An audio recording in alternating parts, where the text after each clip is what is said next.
Salut Nox. Salut Twister, bienvenue dans ce 6e numéro de Parlons Comics consacré à l'ère Dark Reign. La fin de l'invasion Skrull a marqué l'avènement au pouvoir de Norman Osborn, le héros qui a tué la reine Skrull. Osborn est depuis le chef du Hammer, l'agence de sécurité qui remplace le Shield, mais aussi des Avengers dont les membres sont quasiment tous des criminels se faisant passer pour des héros. Osborn n'a alors qu'un seul objectif en tête, devenir de plus en plus puissant et arrêter tous ceux qui représenteront un obstacle sur son chemin. Bienvenue dans cette nouvelle ère et dans cet épisode nous allons nous concentrer sur l'un des membres des New Avengers, Clint Barton alias Hawkeye.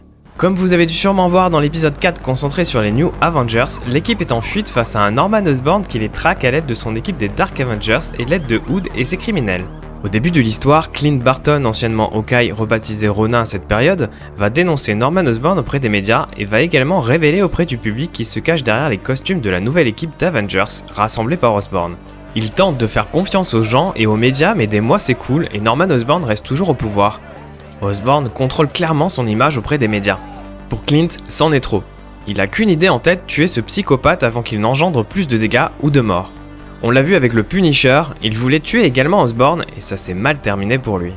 Clint, à la tête des New Avengers, échange avec ses coéquipiers sur le sujet. Tout le monde est clairement contre. Tuer un homme, même le pire des psychopathes, c'est mal et ce serait franchir une ligne pour eux. Clint va même aller jusqu'à poser la question au groupe. Est-ce qu'ils tueraient Hitler s'ils avaient la possibilité de remonter dans le temps? Ce à quoi Bucky Barnes répond, déjà fait. Une réplique en or, je trouve. Tout cet échange entre eux est effectivement intéressant. Jusqu'où un héros peut-il aller pour stopper un ennemi? Clint se retrouve seul à vouloir tuer Norman Osborn. Bobby Morse, sa femme, souhaite quand même l'accompagner dans son plan, même si elle n'est pas du tout du même avis que lui, mais ne souhaite pas l'abandonner. Il décide de partir tuer Osborn au matin. Sauf que Clint, en pleine nuit, décide d'abandonner Bobby derrière et de partir seul assassiner le bouffon vert. Direction donc la tour des Avengers. Il attend sagement que Sentry s'éloigne de la tour pour entrer en action, car il sait qu'il ne fera pas le poids face à lui. Il grimpe via une corde la tour et surprend McGargan alias Venom dans son sommeil et le jette par la fenêtre. Le bruit réveille Bullseye qui se prend immédiatement des balles dans le corps. Puis vient au tour de Daken, le fils de Wolverine, d'attaquer Clint. Ce dernier le maîtrise rapidement et lui tire une flèche en pleine tête. Clint Barton réussit quand même à neutraliser 3 des membres Dark Avengers à lui tout seul. Ce n'est pas rien quand même. Il réussit à s'approcher de Norman Osborn qui clairement commence à s'affoler un peu. Heureusement qu'Osborn a un champ de force sur lui pour le protéger des balles, sinon il serait déjà mort. Ares, le dieu de la guerre, arrive à ce moment-là pour le séparer d'Osborn et il met à terre Clint assez rapidement. Barton a échoué dans sa mission et se fait arrêter par Osborn.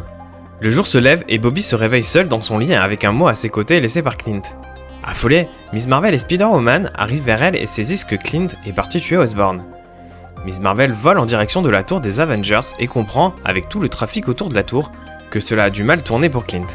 Bobby essaie de rassembler le maximum d'héros pour partir sauver Clint, mais malheureusement il ne reste plus personne dans la planque des New Avengers. Comme le dit Spider-Woman, chacun vit ses propres aventures. C'est prévu dans leur contrat. C'est un peu comme quand on regarde une série ou un film de MCU et qu'on se demande inlassablement où sont les Avengers, pourquoi n'interviennent-ils pas?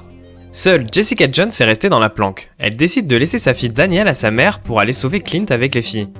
Bobby ayant sauvé son mari Luke suite à son infarctus, comme vous avez pu le voir dans l'épisode 4 des New Avengers, elle veut faire de même et sauver le sien. Pendant ce temps-là, Clint Barton se retrouve prisonnier et complètement nu dans l'héliporteur des Avengers.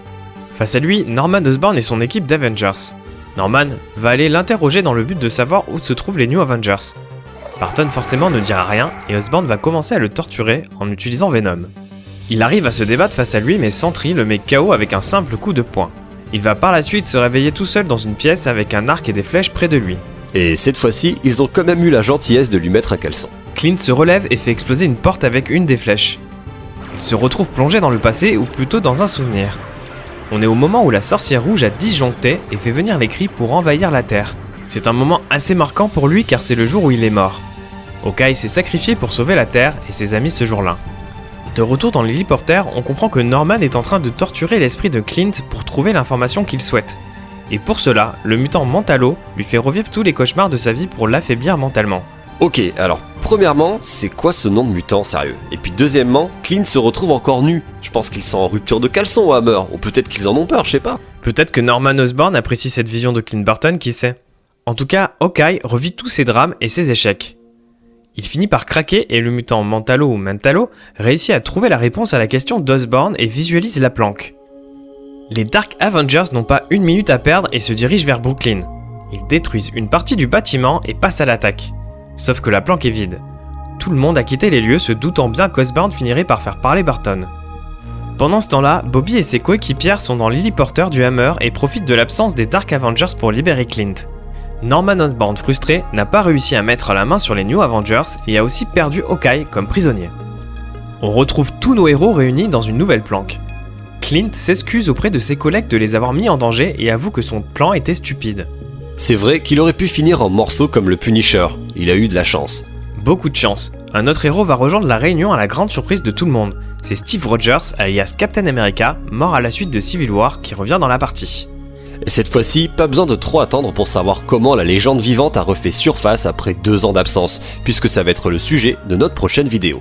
Hâte d'y être. En attendant, n'hésitez pas à vous abonner et cliquer sur la petite cloche pour recevoir l'alerte du prochain épisode. Pensez également à mettre un pouce bleu et partager notre travail autour en espérant qu'il vous a plu. Allez, sur ce, je vais aller acheter des caleçons au cas où. Pour en avoir en stock, car visiblement ça peut toujours servir. Hawkeye en aurait eu besoin, c'est sûr, mais même s'il en avait eu en stock, Norman lui aurait enlevé. Ce petit coquin.